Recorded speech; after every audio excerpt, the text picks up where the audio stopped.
Nhà hấu, cái này nó hấu của hấu. Mày ở trên đấy mày bị vặt lông thôi mà. Đấy. Rơi lông chưa? Kệ nó. Nhưng ta chỉ có máu tọt chứ. Cái nó tí thì chỉ có tuột. Tí không, tí có giật của á. Không lâu rồi. Đấy, thằng mày cắn cái là buổi đi. Anh chỉ nói ra này máu tọt khác đi đó. Này hỏi cho nó máu cái chết thì tu liếc. Con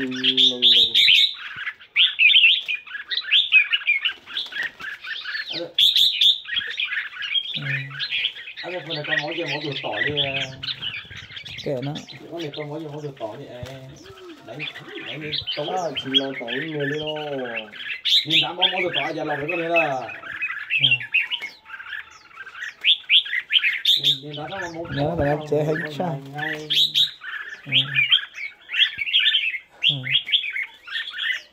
Ôi đi mẹ cho mày vạt hết lông.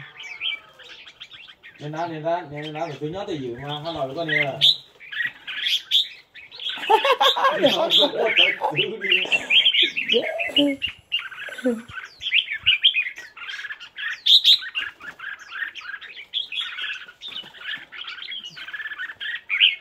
Cho hai thằng này vặt lông. Nếu mà có nó chết sao đấy. Còn nó nó xưa là tỏi của nó khé liền. Lọc đâu vô.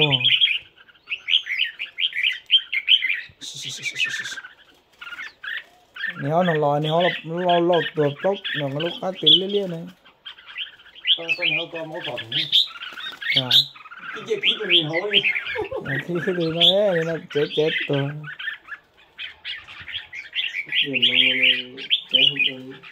Đấy mà bị vặt hết lông tách đỏ rồi, đi mẹ mày. Dạ nó dính dây này. Nó máu được tỏ.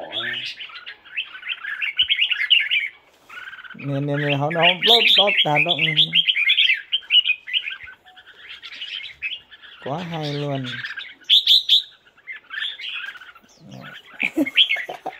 Nghe nó cho chưa thì nó tỏi nó ngó.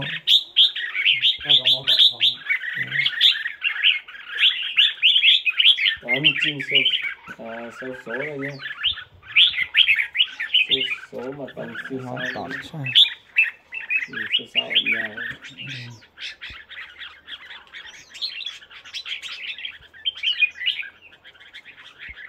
Vừa tỏ đó. Nghe hỏi là thua liền đó xem mày không? Tao lấy con hạt đốc lóc xí.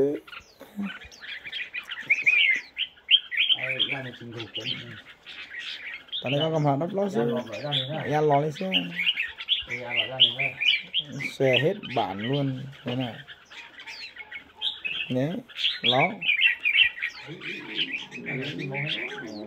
Gió lên đẩy lên vó ai chịp lo chịp taoเลย. Đó là nó vó ai nhà nó chỉ không tỏ.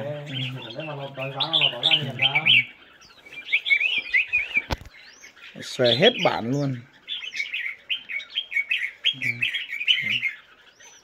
Cái này quá đẹp.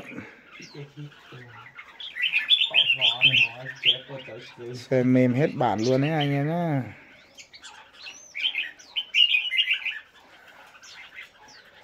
Nên nó nôm lua nên lại sao nó nôm lua chỉ không nhóc nó Là đi chưa? Tao mua lấy sắp bỏ ra lưới trà.